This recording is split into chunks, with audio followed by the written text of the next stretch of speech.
সাইয়েদনা ইব্রাহিম আলাইহিস সালাম জন্মগ্রহণ করেছিলেন ইরাকের বাবেল নগরীতে।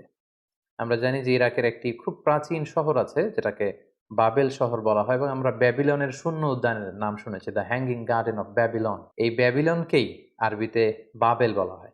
সাইয়েদনা ইব্রাহিম আলাইহিস সালাম ইরাকের বাবেল শহরে তিনি জন্মগ্রহণ করেন এবং সেই শহরের তৎকালীন রাজা বা সম্রাটের নাম ছিল নমরুদ।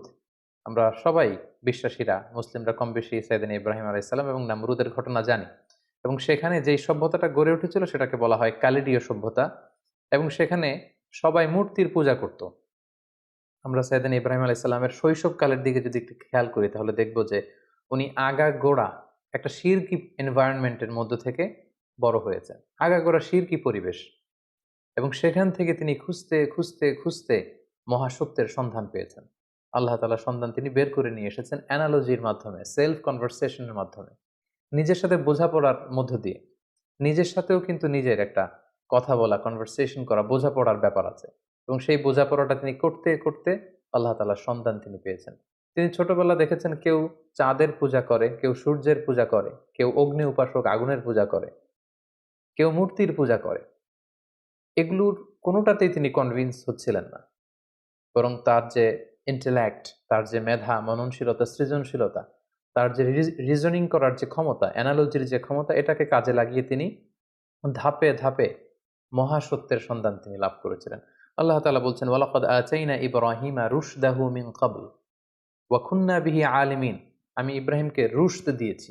রুশদ মানে জাজ করার ক্ষমতা, two differentiate between right and রং, কোনটা সত্য কোনটা মিথ্যা এটা বুঝবার ক্ষমতা, বিবেক খাটানোর ক্ষমতা আমি আমার ইব্রাহিমকে দিয়েছি এবং আমি দেখেছি যে ইব্রাহিম এটাকে কাজে লাগিয়েছে। কিভাবে সাইয়েদনা ইব্রাহিম আলাইহিস সালাম আগাগোড়া একটা শিরকি পরিবেশের মধ্যে থেকে একটা পৌত্তলিক সমাজে বসবাস করে, যেখানে ওনার পিতা, ওনার বন্ধু-বান্ধব, ওনার আত্মীয়স্বজন, ওনার এলাকার প্রতিটি লোক যেখানে মূর্তির পূজা করছে, সেখানে থেকে তিনি কিভাবে তাওহীদের সন্ধান পেলেন? কিভাবে তিনি আল্লাহ তাআলার সন্ধান পেলেন?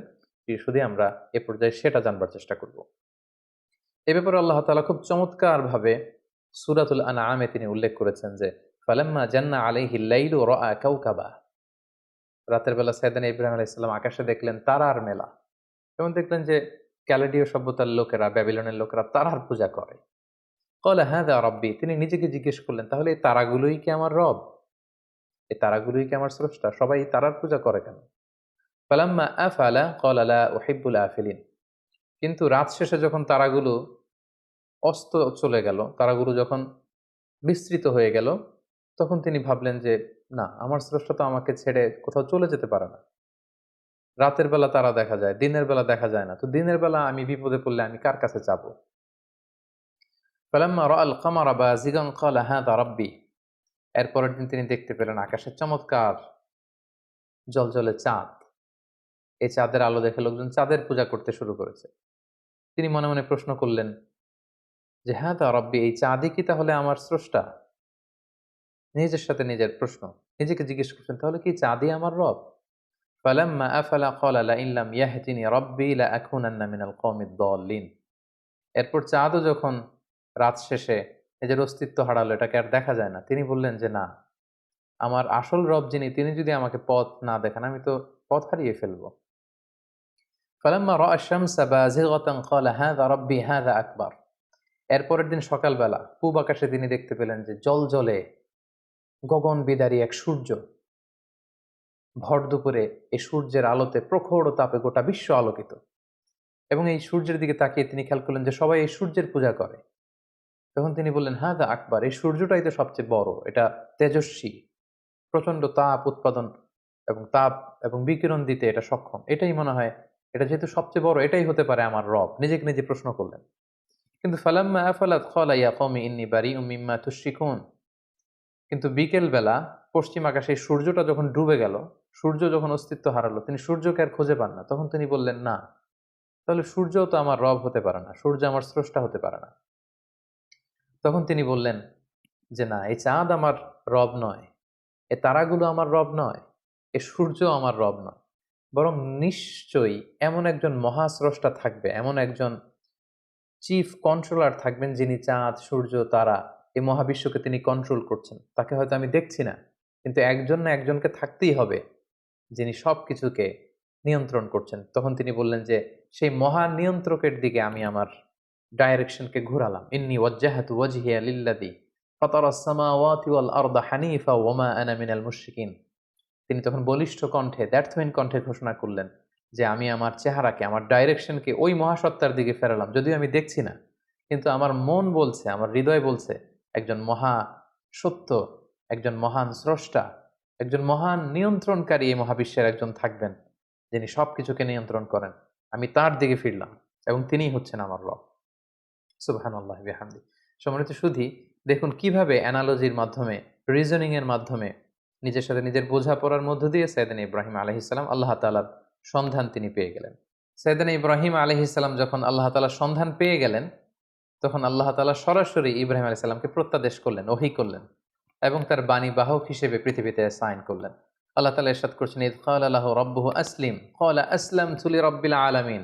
আল্লাহ তাআলা বললেন, হে ইব্রাহিম, অনেক চেষ্টা অনুসন্ধানের মধ্য দিয়ে যেহেতু তুমি আমার সন্ধান পেয়েছো, আমি তোমাকে সারেন্ডার করার অর্ডার করছি। আসলিম, সারেন্ডার করো। সাইয়েদনা ইব্রাহিম আলাইহিস সালাম কোনো টু শব্দ না করে, কোনো আওয়াজ না করে তিনি বললেন, আসলামতু লিরাব্বিল আলামিন। আমি মহাবিশ্বের সৃষ্টিকর্তা আল্লাহ তাআলার কাছে আত্মসমর্পণ করলাম। আমার নিজের কোনো ইচ্ছা আর চলবে না। আমার আল্লাহ তাআলা আমাকে যেখানে পথ দেখান, যেটা অর্ডার করেন, যেটাই তিনি দিক নির্দেশনা দেন, আমি সেটাই করব। আমি কমপ্লিটলি সারেন্ডার করলাম। যখন আল্লাহ তাআলার কাছে সাইয়েদনা ইব্রাহিম আলাইহিস সালাম সারেন্ডার করলেন, আল্লাহ তাআলা সাইয়েদনা জিবরিল আলাইহিস সালামের মাধ্যমে ওহী পাঠাতে লাগলেন। আল্লাহ তাআলা সর্বপ্রথম সাইয়েদনা ইব্রাহিম আলাইহিস সালামকে বললেন, তুমি যেহেতু তাওহীদের সন্ধান পেয়েছো, মহাসত্যের সন্ধান পেয়েছো, আমি আল্লাহ তাআলাকে তুমি খুঁজে পেয়েছো, এই তথ্য তুমি সমাজের মধ্যে ছড়িয়ে দাও। আল্লাহ তাআলা সাইয়েদনা ইব্রাহিম আলাইহিস সালামকে বললেন, যাও, তুমি সর্বপ্রথম তোমার পিতাকে দাওয়াত দেওয়ার মধ্য দিয়ে এই তাওহীদের বাণী ছড়িয়ে দাও। সাইয়েদনা ইব্রাহিম যেহেতু পরিবার থেকেই দাওয়াতি কাজে শুরু করতে হয়, এজন্য সাইয়েদনা ইব্রাহিম আলাইহিস সালাম ওনার পিতার কাছে গেলেন। কালামুল্লাহ মাজিদে আল্লাহ তাআলা চমৎকারভাবে বলছেন, ওয়া ইয ক্বালা ইব্রাহিমু লিআবিহি আযরা আতাত্তাখিযু আসনামান আলিহা ইন্নী আরাকা ওয়া কওমাকা ফি দালালিম মুবিন। তার বাবাকে যেয়ে বললেন, বাবা, আপনি কেন এই মূর্তির পূজা করেন? নিজ হাতে ইব্রাহিম আলাইহিস সালামের পিতা আযর চমৎকার মূর্তি বানাতে পারতেন, স্কাল্পচার বানাতে পারতেন, স্ট্যাচু বানাতে পারতেন। তিনি বললেন, বাবা, আপনি নিজ হাতেই মূর্তিগুলোর প্যাটার্ন দিচ্ছেন, শেপ দিচ্ছেন। আপনি যেটার স্রষ্টা, সেটাকে আবার আপনি স্রষ্টা বলে তার সামনে সেজদায় লুটিয়ে পড়ছেন। কেন এটা করছেন? আপনি এবং আমার জাতিগোষ্ঠীর সবাই খুব ভুল করছে বলে আমি মনে করছি। সুস্পষ্ট ভুলের মধ্যে আছেন। সেদিন ইব্রাহিম আলাইহিস সালাম খুব কোমল ভাষায়, আমরা জানি যে দাওয়াতের ভাষা হতে হয় খুবই সফট, খুবই জেন্টল, খুবই পোলাইট। সেদিন ইব্রাহিম আলাইহিস সালাম খুবই ভদ্রতা এবং শ্রদ্ধার সাথে তিনি তার পিতাকে সম্বোধন করে বললেন, হে আমার পরম শ্রদ্ধেয় পিতা, হে আমার বাবা। ইয ক্বালা লিআবিহি ইয়া আবাতি লিমা তা'বুদু মা লা ইয়াসমা'ু ওয়া লা ইউবসিরু ওয়া লা ইউগনি আনকা শাইআ। হে বাবা, কেন এই মূর্তিগুলোর পূজা করেন যেটা চোখে দেখে না, যেটা কানে শোনে না, যেই মূর্তিগুলো আপনাদের ভালো মন্দ কিছুই করতে পারে না। ইয়া আবাতি ইন্নী ক্বাদ জাআনি মিনাল ইলমি মা লাম ইয়া'তিকা ফাত্তাবি'নি আহদিকা সিরাতান সাবিয়্যা। হে বাবা, আমি মহাসত্যের সন্ধান পেয়েছি, আপনি আমাকে অনুসরণ করুন, আমি আপনাকে সঠিক পথ দেখাবো। ইয়া আবাতি লা তা'বুদিশ শাইতানা ইন্নাশ শাইতানা কানা লির-রহমানি আসিয়া। হে আমার পিতা, আপনি শয়তানের অনুসরণ করবেন না। শয়তান রহমানের মানে আল্লাহ তাআলার অবাধ্য হয়েছিল। ইয়া আবাতি ইন্নী আখাফু আন ইয়ামাসসাকা আযাবুম মিনার রহমান ফাতাকুনু লিশ-শাইতানি ওয়ালিয়্যা। হে আমার পরম শ্রদ্ধেয় পিতা, হে আমার বাবা, আমি ভয় পাচ্ছি আপনারা যদি এই শিরকি কাজের উপর অব্যাহত থাকেন, আল্লাহ তাআলার কঠিন আযাব আপনাদের উপর আপতিত হবে। ফলে শয়তান আপনাদের অভিভাবক হয়ে যাবে। আল্লাহ তাআলার অভিভাবকত্ব আপনি হারিয়ে ফেলবেন। এভাবে খুব সফট ভাষায় তিনি তার পিতাকে দাওয়াত দিলেন। তার পিতার রেসপন্স কেমন ছিল এটা শুনে তার পিতা কি বলল? ইব্রাহিম আলাইহিস সালামের পিতা বলল, ক্বালা আরাগিবুন আনতা আন আলিহাতি ইয়া ইব্রাহিম। হে ইব্রাহিম, তুমি কি আমাদের এই মূর্তিগুলোর প্রতি, আমাদের খোদাগুলোর প্রতি অনাস্থা প্রকাশ করছো? তুমি কি বিশ্বাস করো না যেগুলো আমাদের রব? তিনি অবাক হলেন যে আমার ছেলে এইরকম রিয়েক্ট করছে কেন, এই ধরনের কথা বলছে কেন। সাইয়েদনা ইব্রাহিম আলাইহিস সালামের বাবা তখন বললেন, লা ইন লাম তানতাহি লা আরজুমান্নাক। ইব্রাহিম, এই সমস্ত ফালতু কথা যদি তুমি বন্ধ না করো, আমি তোমাকে পাথর নিক্ষেপ করে হত্যা করব।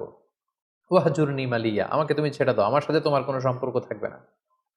সাইয়েদনা ইব্রাহিম আলাইহিস সালাম বললেন, ক্বালা সালামুন আলাইক। বাবা, আপনার প্রতি আল্লাহর শান্তি। সাআস্তাগফিরু লাকা রাব্বি। আমি আপনার জন্য আল্লাহ তাআলার কাছে ক্ষমা প্রার্থনা করব। ইন্নাহু কানা বি হাফিয়া, তিনি অনেক মেহেরবান। এভাবে তিনি সর্বপ্রথম তার পিতাকে তাওহীদের দাওয়াত দিলেন। এবার আল্লাহ তাআলা বললেন, যাও ইব্রাহিম, তুমি তোমার জাতিগোষ্ঠীর কাছে তাওহীদের কথা ছড়িয়ে দাও। প্রথমে বাবাকে দাওয়াত দিয়েছো, তিনি প্রত্যাখ্যান করেছেন। এবার তোমার জাতিগোষ্ঠীর কাছে যাও। সম্মানিত, শুধু একটু খেয়াল করবেন যে কিভাবে নিজের জাতিগোষ্ঠীর কাছে তিনি যখন সত্য তুলে ধরলেন, কিভাবে তিনি তার যুক্তি এবং বুদ্ধিমত্তার প্রয়োগ তিনি করেছেন। সর্বপ্রথম তিনি তার এলাকাবাসীর লোকদের কাছে গেলেন যখন তারা মূর্তির সামনে সেজদায় অবনত ছিল। তিনি যেয়ে বললেন, মা হাদিহি তামাসিলুল্লাতি আনতুম লাহা আকিফুন।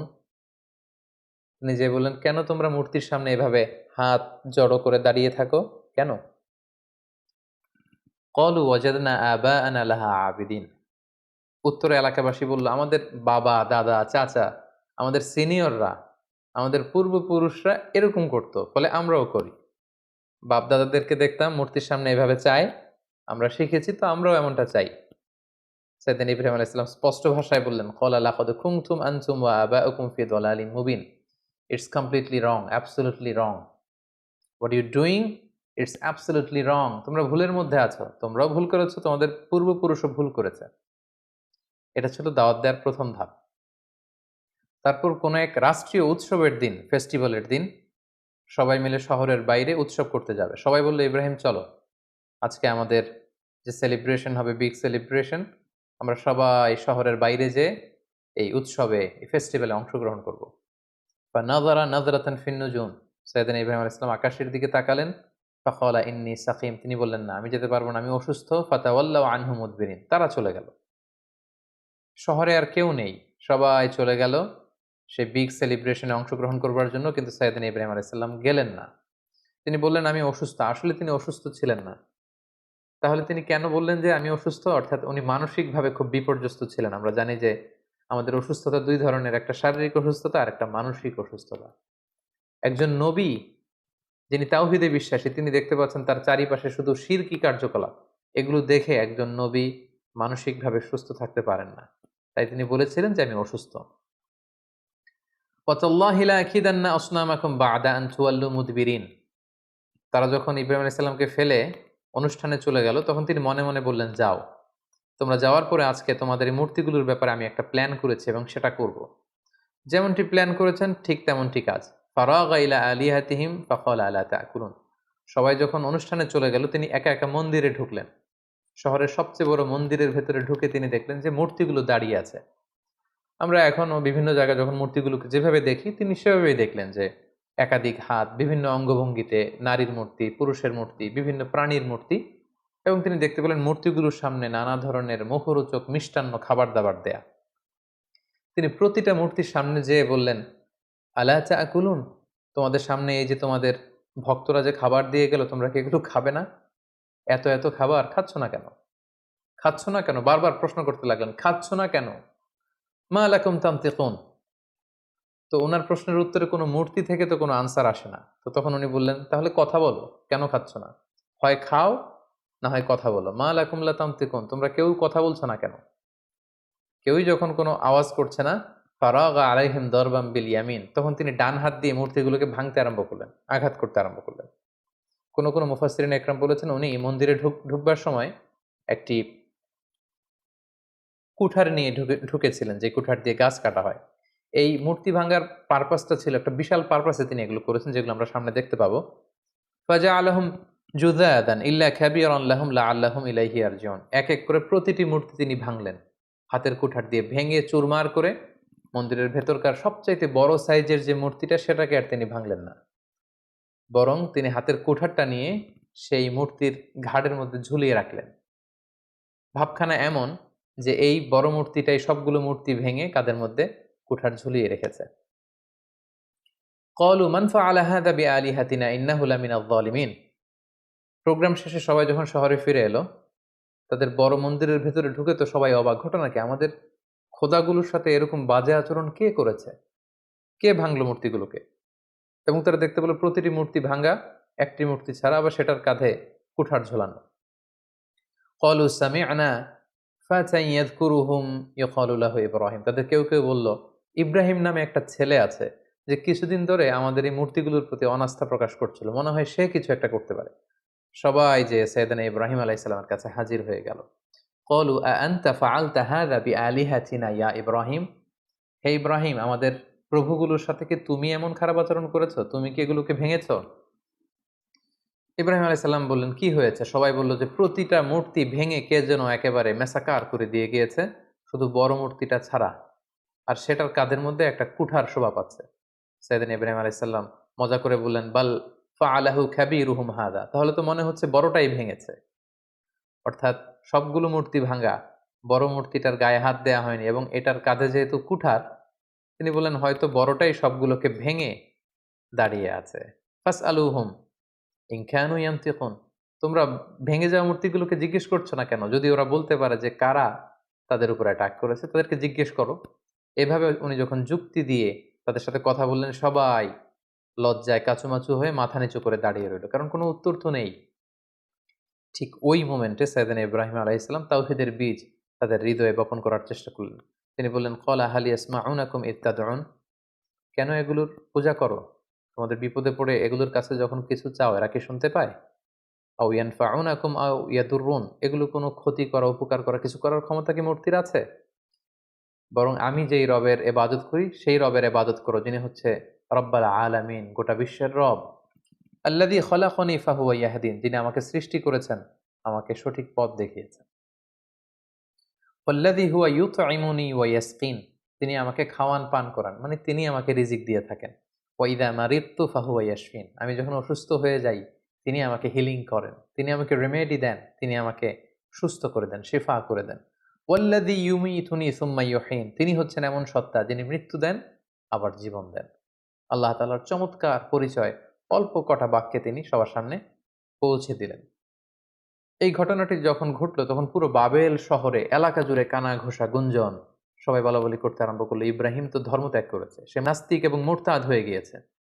এবং এই কানা ঘোষা এবং গুঞ্জরণ ছড়াতে ছড়াতে ঘটনাটি নমরুদ পর্যন্ত যেয়ে পৌঁছল। এবং সেই বাবেল নগরীর শাসক, যিনি গোটা বিশ্বকে কন্ট্রোল করতেন, নিয়ন্ত্রণ করতেন, নমরুদ, তার রাজপ্রাসাদে আল্লাহর খালিল সৈয়দনা ইব্রাহিম আলাইহিস সালামকে ডেকে পাঠালেন। তিনি জিজ্ঞেস করলেন, ইব্রাহিম, তুমি নাকি আলাদা এক রবের ইবাদত করো, কে তোমার রব? সৈয়দনা ইব্রাহিম আলাইহিস সালাম বললেন, রব্বি আল্লাযী ইউহয়ী ওয়া ইউমীত, আমার রব হচ্ছেন তিনি, যিনি জীবন দেন আবার মৃত্যু দেন। ক্বালা আনা উহয়ী ওয়া উমীত। নমরুদ বলল, তাই তোমার রব জীবন দেয় এবং মৃত্যু দেয়? আমিও তো জীবন দেই এবং মৃত্যু দেই। সৈয়দনা ইব্রাহিম আলাইহিস সালাম বললেন, কিভাবে তুমি জীবন দাও মৃত্যু দাও, দেখাও তো। নমরুদ তখন জেলখানা থেকে দুজন ফাঁসির দণ্ডপ্রাপ্ত আসামিকে ডেকে নিয়ে আসলেন এবং তিনি একজনকে সাথে সাথে মৃত্যুদণ্ড কার্যকর করে দিলেন। বললেন, একে মৃত্যু দাও, সাথে সাথে তাকে মৃত্যুদণ্ড দেয়া হলো। আরেকজনকে মৃত্যুদণ্ড দিতে যেয়ে তিনি বললেন, থেমে যাও, তাকে ছেড়ে দাও, তাকে ছেড়ে দেয়া হলো, বাঁচিয়ে দেয়া হলো। নমরুদ বলল, ইব্রাহিম, এই তো দেখো, দুজনের প্রথম জনকে আমি মৃত্যু দিলাম, দ্বিতীয় জনকে আমি জীবন দিলাম। তুমি বলেছো তোমার রব জীবন দেয় এবং মৃত্যু দেয়, আমিও তো জীবন দেই এবং মৃত্যু দেই। সাইয়েদনা ইব্রাহিম আলাইহিস সালাম তখন বললেন, ফাইন্নাল্লাহা ইয়াতি বিশ-শামসি মিনাল মাশরিকি ফাأতি বিহা মিনাল মাগরিব ফাবুহিতাল্লাযী কাফার। সাইয়েদনা ইব্রাহিম আলাইহিস সালাম বললেন, তাই তুমিও জীবন দাও, তুমিও মৃত্যু দাও? তাহলে শোনো হে নমরুদ, আমার রব প্রতিদিন সকালবেলা পূর্ব দিক থেকে সূর্য ওঠান, পশ্চিম দিকে সেটাকে অস্ত যাওয়ান। তুমি যদি সত্যিকার অর্থেই রব হয়ে থাকো, তাহলে সকালবেলার সূর্যটা তুমি পূর্ব দিক থেকে না উঠিয়ে পশ্চিম দিক থেকে উঠাও। তুমি যদি করতে পারো তাহলে পূর্ব দিক থেকে আগামীকাল সূর্যটা না উঠিয়ে সেটাকে পশ্চিম দিক থেকে উঠাও। ফাবুহিতাল্লাযী কাফার। এটা কখনোই নমরুদের পক্ষে সম্ভব না। সে লাজবাব হয়ে গেল, সে একেবারে চুপ হয়ে গেল, সে জায়গার মধ্যে একেবারে থেমে গেল। সুবহানাল্লাহি বিহামদি। কতটা প্রত্যুৎপন্নমতিতা নিয়ে, উপস্থিত বুদ্ধি নিয়ে একজন নবীকে আল্লাহ তাআলা দাওয়াতি কাজে পাঠিয়েছেন। নমরুদ যখন সাইয়েদনা ইব্রাহিম আলাইহিস সালামের সাথে তর্কে বা ডিবেটে বা কনভারসেশনে হেরে গেল, তখন সে বলল, বিশাল অগ্নিকাণ্ড তৈরি করো। ক্বালু ইবনু লাহু বুনিয়ানান ফাআলকুহু ফিল জাহিম, বিশাল প্রাচীর নির্মাণ করো, এখানে গাছের গুঁড়ি দিয়ে লাকড়ি দিয়ে আগুন জ্বালাও এবং এ আগুনে ইব্রাহিমকে নিক্ষেপ করো। ক্বালু হাররিকুহু ওয়ানসুরু আলিহাতাকুম ইন কুনতুম ফাইলিন, বিশাল একটা প্রাচীর নির্মাণ করা হলো। ব্যাবিলন শহরের বড় বড় গাছ কেটে, ডাল কেটে, লাকড়ি এনে, গাছের গুঁড়ি এনে সেখানে স্তূপ করা হলো। আগুন জ্বালানো হলো, দাউ দাউ করে জ্বলছে সে আগুন। ওই আগুনের কাছে যাওয়া সম্ভব নয়, ফলে সাইয়েদনা ইব্রাহিমকে অনেক দূর থেকে সেখানে থ্রো করা হবে। অনেক লোক এই দৃশ্য দেখতে এসেছে। সাইয়েদনা ইব্রাহিম আলাইহিসসালামকে যখন সেই জ্বলন্ত অগ্নিকাণ্ডে থ্রো করা হলো, অবাক করা একটা কাণ্ড সেখানে ঘটল। আল্লাহ তাআলা বললেন, কুলনা ইয়া নারু কুনি বারদাও ওয়া সালামান আলা ইব্রাহিম। আল্লাহ তাআলা আগুনকে অর্ডার করলেন, হে আগুন, তুমি আমার ইব্রাহিমের জন্য সুশীতল হয়ে যাও। কুনি বারদান, ঠান্ডা হয়ে যাও, ওয়া সালামান আলা ইব্রাহিম, ইব্রাহিমের জন্য তুমি শান্তিপূর্ণ কোমল একটা জায়গা হয়ে যাও।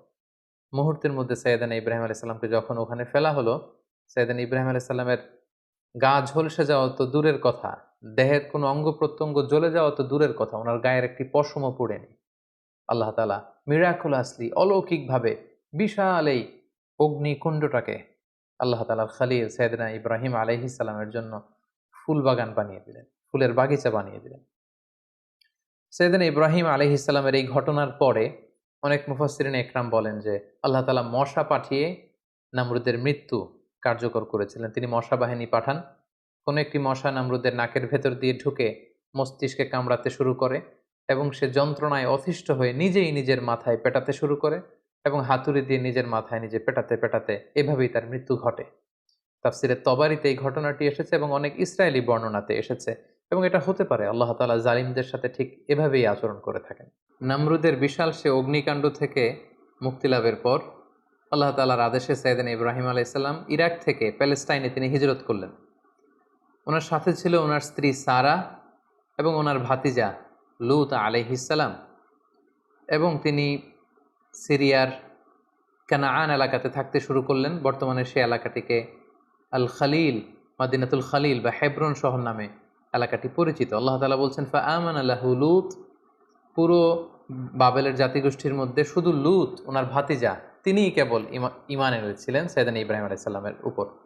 ওয়াকালা ইন্নী মুহাজিরুন ইলা রাব্বি, সাইয়েদনা ইব্রাহিম আলাইহিস সালাম বলেন, আমি এলাকাতে আর থাকবো না, বরং আমি হিজরত করব আল্লাহ তাআলার সন্তুষ্টির জন্য। তিনি চলে গেলেন প্যালেস্টাইনে। সাইয়েদনা ইব্রাহিম আলাইহিস সালাম, লূত আলাইহিস সালাম এবং তার স্ত্রী সারাকে নিয়ে ওই এলাকাতে বসবাস শুরু করলেন। ইন দ্য মিন টাইম লূত আলাইহিস সালামকে নবুয়ত দিয়ে আল্লাহ তাআলা জর্ডানের সাদুম এলাকাতে পাঠিয়ে দিলেন। তিনি আর তার স্ত্রী সারা প্যালেস্টাইনে বসবাস করতে শুরু করলেন। কিন্তু দুর্ভিক্ষের কারণে তিনি ফিলিস্তিনেও খুব বেশি সময় থাকতে পারলেন না। তার মানে ওনার মাইগ্রেশন শুরু হলো, হিজরত। ইরাকের বাবেল থেকে হিজরত করে উনি চলে গেলেন ফিলিস্তিনে। এবার ফিলিস্তিনে যেহেতু দুর্ভিক্ষ, সেখানে যেহেতু খাদ্যের অভাব, তিনি খাদ্য সংগ্রহের জন্য ওনার স্ত্রী সারাকে নিয়ে মিশরে চলে গেলেন। সেখানে একটি চমৎকার ঘটনা ঘটেছে যেটি সহিহ বুখারীতে এসেছে। মিশরের তৎকালীন বাদশাহ ছিল খুবই নারী লোলুপ একজন মদ্যপ শাসক। কোনো সুন্দরী নারীকে পেলেই তার সম্ভ্রম হানির জন্য সে বাদশাহ চেষ্টা করত। আর সে নারীর সাথে যদি ওই নারীর স্বামীকে পাওয়া যেত, স্বামীকে হত্যা করত। আর যদি ভাই বা বাবা থাকতো, ভাই বা বাবাকে ছেড়ে দিত। তো সে রাজার রক্ষীরা সাইয়েদনা ইব্রাহিম আলাইহিস সালামের পথ আটকালেন, জিজ্ঞেস করলেন, সাথে কে? সাইয়েদনা ইব্রাহিম আলাইহিস সালাম বললেন, হাযিহি উখতি, এটা আমার বোন। তো সারা জিজ্ঞেস করলো, আমি তো আপনার বোন না। বোন বললেন যে, সাইয়েদনা ইব্রাহিম আলাইহিস সালাম বললেন, এই ভূখণ্ডে আমি আর তুমি ছাড়া কেউ বিশ্বাসী নেই। মুমিন বা বিশ্বাসী বলতে আমি আর তুমি এই দুজন, আর বিশ্বাসীরা একে অপরের ভাই ভাই বা ভাই বোন। সেই হিসাবে আমি তোমাকে বোন বলে পরিচয় দিয়েছি। সাইয়েদনা ইব্রাহিম আলাইহিস সালাম যখন তার স্ত্রী সারাকে বোন বলে পরিচয় দিল, তখন বাদশার রক্ষীরা সাইয়েদনা ইব্রাহিম আলাইহিস সালামের কাছ থেকে সারাকে ছিনিয়ে নিয়ে বাদশার কাছ পর্যন্ত পৌঁছে দিল। এবং সারা তখন 2 রাকাত নামাজ পড়ে, অজু করে 2 রাকাত সালাত আদায় করে আল্লাহ তাআলার কাছে দোয়া করলেন, হে আল্লাহ, আমি আপনার উপর ঈমান এনেছি, আপনার রাসূলের উপর বিশ্বাস করেছি। আপনি আমার সতীত্ব, আপনি আমার ইজ্জতকে হেফাজত করবেন। তো সারাকে তখন পেয়ে সেই নারী লুলুপ বাদশাহ, সে যখন সারার দিকে অগ্রসর হচ্ছিল, আল্লাহ তাআলা এই দোয়ার বরকতে ওই বাদশাকে প্যারালাইজড করে দিলেন। তার হাত পা অবশ হয়ে গেল, সে মাটিতে দুমড়ে মুচড়ে পড়ল। তখন সে বাদশাহ সারাকে বলতে আরম্ভ করলো যে, হে সারা, তুমি আল্লাহর কাছে দোয়া করো, আল্লাহ যেন এই প্যারালাইজ থেকে, এই পক্ষাঘাত থেকে আমাকে তিনি বাঁচান। তোমার দোয়াতে আমি যদি বেঁচে যাই, তোমাকে তোমার স্বামীকে ছেড়ে দেব। সারা তিনি দোয়া করলেন, আল্লাহ তাআলা এই বাদশাকে সুস্থ করে দিলেন।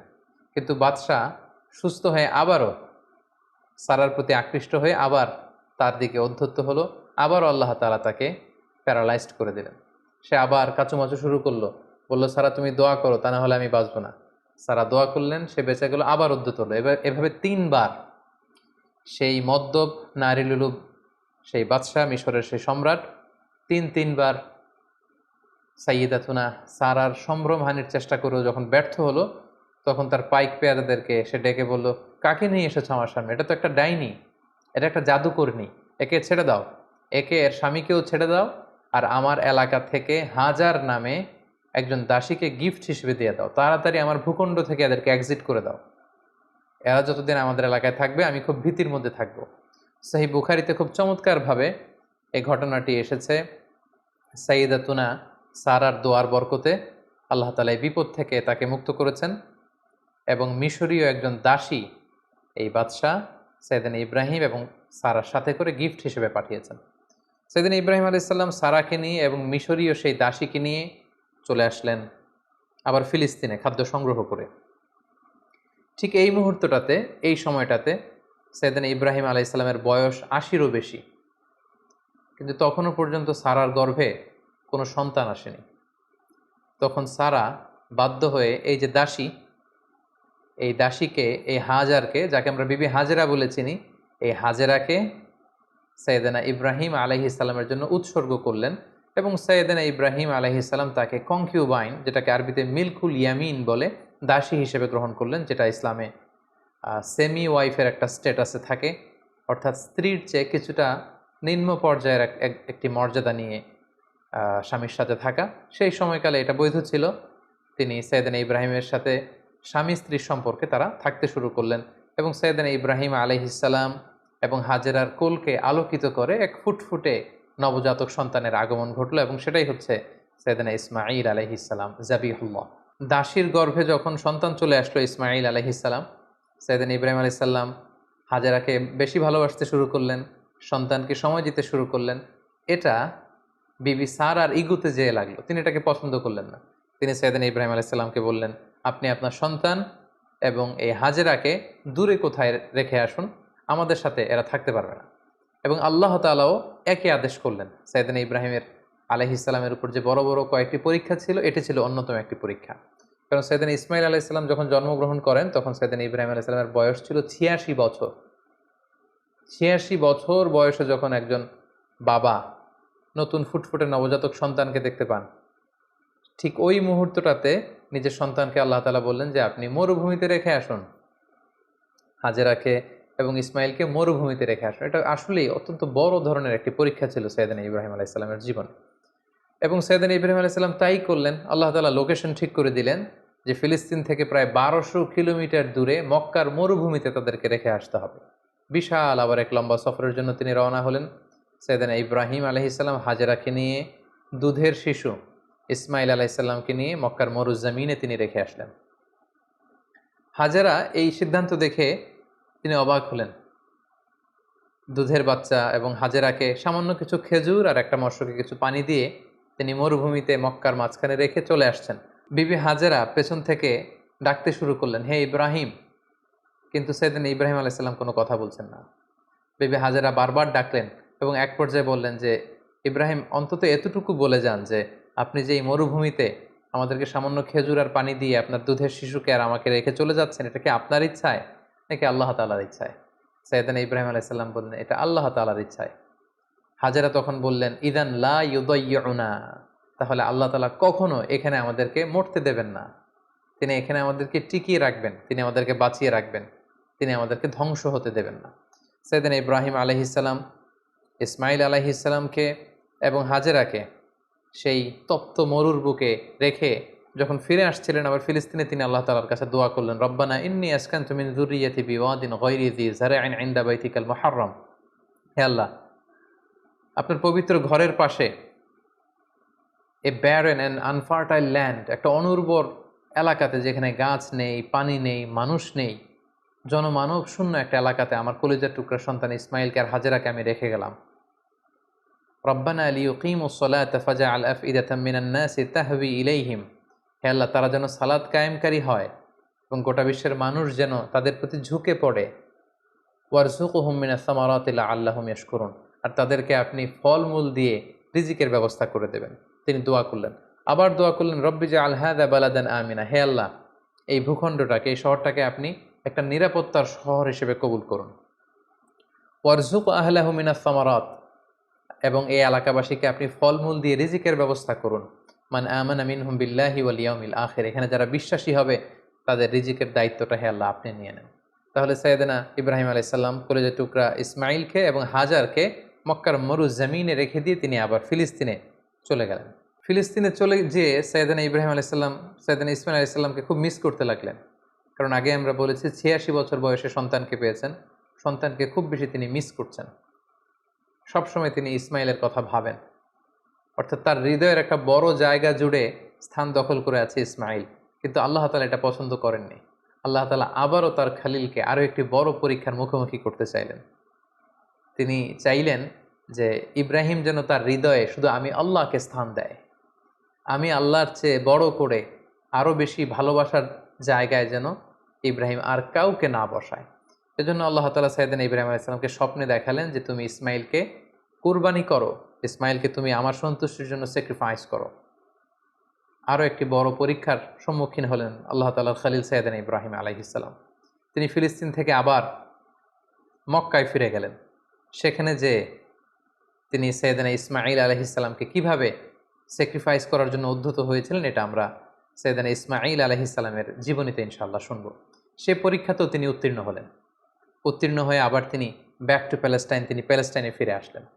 তো আল্লাহ তাআলা সাইয়েদনা ইব্রাহিম আলাইহিস সালামের উপর এত খুশি হলেন যে কলিজার টুকরা সন্তান ইসমাইলকে এত ভালোবাসত ইব্রাহিম, একমাত্র আমার সন্তুষ্টির জন্য সে ইসমাইলকে তার গলায় ছুরি লাগাতে ইব্রাহিম এতটুকু দ্বিধা করেনি। সেজন্য সাইয়েদনা ইব্রাহিম আলাইহিস সালামের উপর খুশি হয়ে তিনি আরও একটি সন্তান তিনি দান করলেন, সাইয়েদনা ইব্রাহিম আলাইহিস সালামের দ্বিতীয় সন্তান, যেটা এসেছিল সারার গর্ভে। তিনি যখন ফিলিস্তিনে ফিরে আসলেন, আল্লাহ তাআলা ফেরেশতা পাঠিয়ে তৃতীয় সন্তান অর্থাৎ সাইয়েদনা ইসহাক আলাইহিস সালামের আগমনের সংবাদ তিনি ইব্রাহিম আলাইহিস সালামকে জানিয়ে দিলেন। তখন সাইয়েদনা ইব্রাহিম আলাইহিস সালামের বয়স ছিল ১০০ এবং সারার বয়স ছিল ৯০। তার মানে সাইয়েদনা ইব্রাহিম আলাইহিস সালাম দুটি সন্তানের মালিক হলেন। তার বড় সন্তানের নাম হচ্ছে ইসমাঈল আলাইহিস সালাম, তার ১৪ বছর পরে তিনি দ্বিতীয় সন্তানের মালিক হলেন, সে সন্তানের নাম ছিল ইসহাক আলাইহিস সালাম। এবং তিনি আল্লাহ তাআলার কাছে শুকরিয়া করলেন। তিনি বললেন, আলহামদুলিল্লাহিল্লাযী ওয়াহাবা লি আলাল কিবারি ইসমাঈল ওয়া ইসহাক ইন্না রাব্বি লাসামিউদ দুআ। সকল প্রশংসা সে আল্লাহর কাছে, সে আল্লাহর জন্য যিনি বার্ধক্যে তিনি আমাকে দুটি সন্তান দিয়েছেন। ৮৬ বছর বয়সে তিনি আমাকে ফুটফুটে একটা সন্তান ইসমাইল দান করেছেন। আমার বয়স যখন ১০০, আমি যখন আরও বৃদ্ধ, তিনি তখন আমাকে ইসহাক দান করেছেন। তিনি আল্লাহ তাআলার কাছে শুকরিয়া করলেন। তাহলে দুইজন সন্তান দুইটা গুরুত্বপূর্ণ শহরে বড় হতে লাগলো। কলেজের টুকরা প্রথম সন্তান ইসমাইল আলাইহিস সালাম বড় হতে লাগলেন মক্কায়, আর ছোট সন্তান ইসহাক আলাইহিস সালাম তিনি বড় হতে লাগলেন ফিলিস্তিনে। সাইয়েদনা ইব্রাহিম আলাইহিস সালাম দেখতে দেখতে বয়সের একেবারে শেষ পর্যায়ে তিনি চলে এসেছেন। তখন আল্লাহ তাআলা সাইয়েদনা ইব্রাহিম আলাইহিস সালামকে বললেন যে, ইব্রাহিম, এবার আরও বড় একটি কাজে তোমাকে অ্যাসাইন করব, বড় একটি মিশনে পাঠাবো। সেটা হচ্ছে আমার ঘরকে তোমার আবার পুনর্নির্মাণ করতে হবে, অর্থাৎ রিকনস্ট্রাক্টিং দ্য কাবা। কারণ আমরা জানি কাবা প্রথম নির্মাণ করেছিল ফেরেশতারা, তারপর করেছিল আদম আলাইহিস সালাম, তারপর করেছিল নূহ আলাইহিস সালাম। কিন্তু নূহ আলাইহিস সালামের মহাপ্লাবনে কাবা ধ্বংস হয়ে গিয়েছিল। সেটাকে আবার পুনর্নির্মাণের জন্য আল্লাহ তাআলা সাইয়েদনা ইব্রাহিম আলাইহিস সালামকে বললেন, আবার মাইগ্রেট করো ফ্রম প্যালেস্টাইন টু মক্কা। আমরা যদি সাইয়েদনা ইব্রাহিম আলাইহিস সালামের জীবনী দেখি, কতবার যে তিনি মক্কা থেকে ফিলিস্তিনে এসেছেন, আবার ফিলিস্তিন থেকে ১২০০ কিলোমিটার পথ পাড়ি দিয়ে তিনি মক্কায় গিয়েছেন, তার কোনো ইয়ত্তা নেই। তিনি কাবা নির্মাণের জন্য গেলেন এবং সন্তান ইসমাইলকে নিয়ে কাবা নির্মাণ করলেন। আল্লাহ তাআলা বললেন, ওয়াইদ বাওয়া'না লিইব্রাহিমা মাকানাল বাইত। আমি ইব্রাহিমকে I pointed out for Ibrahim the site of the house. Kaaba ঘরের সাইটটা আমি দেখিয়ে দিলাম, এটা কতটুকু উঁচু হবে, কতটুকু দৈর্ঘ্য হবে, কতটুকু প্রস্থ হবে, তার সবটুকু আমি ইব্রাহিমকে বুঝিয়ে দিলাম। সাইয়েদনা ইব্রাহিম আলাইহিস সালাম সাইয়েদনা ইসমাইল আলাইহিস সালামকে নিয়ে কাবা নির্মাণ শুরু করলেন। ছোট্ট ছেলে ইসমাইল পাথর কেটে এনে বাবার কাছে দেয়। বাবা ইব্রাহিম আলাইহিস সালাম রাজমিস্ত্রির ভূমিকায় অবতীর্ণ হলেন। তিনি নিজ হাতে আল্লাহ তাআলার ঘর কাবা তিনি নির্মাণ করতে শুরু করলেন। বাপ ছেলে দুজনই পড়তে আরম্ভ করলেন, রব্বানা তাকাব্বাল মিন্না ইন্নাকা আনতাস সামিউল আলিম। হে আল্লাহ, আপনি আমাদের পক্ষ থেকে এই ইফোর্ট, এই ডেডিকেশনকে, এই কাজকে আপনি কবুল করে নেবেন। এবং আল্লাহ তাআলা বললেন যে, ওয়াইদ জাআলনাল বাইতা মাসাবাতান লিন্নাসি ওয়া আমনা, আমি এই কাবা ঘরকে, ইব্রাহিম ইসমাইলের পদধূলি ধন্য এই কাবা ঘরকে গোটা বিশ্বের মানুষের মিলন কেন্দ্র বানালাম। যেটা আমরা হজ উমরার সময় দেখি, more than 2 million Muslims they gather together in Kaaba. কাবার চারিপাশে প্রায় 20 লক্ষেরও বেশি মানুষ একসাথে হজের সময় তারা সালাত আদায় করে। গোটা বিশ্ব থেকে প্রতিদিন উমরার জন্য মানুষ কিন্তু সেখানে যাচ্ছে। অর্থাৎ মানুষের একটা মিলন কেন্দ্র আল্লাহ তাআলা সেই এলাকাটিকে বানিয়েছিলেন, কিন্তু যেটা একটা সময় ছিল অনুর্বর, জনমানব শূন্য একটি এলাকা। এবং আল্লাহ তাআলা আমাদেরকে আদেশ করলেন, ওয়াত্তাখিযু মিন মাকামি ইব্রাহিমা মুসাল্লা, তোমরা ইব্রাহিমের দাঁড়ানোর জায়গাকে সালাতের জায়গা বানাও। অর্থাৎ যেই পাথরের উপর দাঁড়িয়ে সাইয়েদনা ইব্রাহিম আলাইহিস সালাম কাবাকে রিকনস্ট্রাক্ট করেছেন, আজ পর্যন্ত এই 2500-3000 হাজার বছর পরেও সেই পাথরটি আজও সংরক্ষিত আছে। আপনারা হজ উমরা যারা করেছেন তারা দেখেছেন সেই পাথরটির চারদিকে সেটা সংরক্ষিত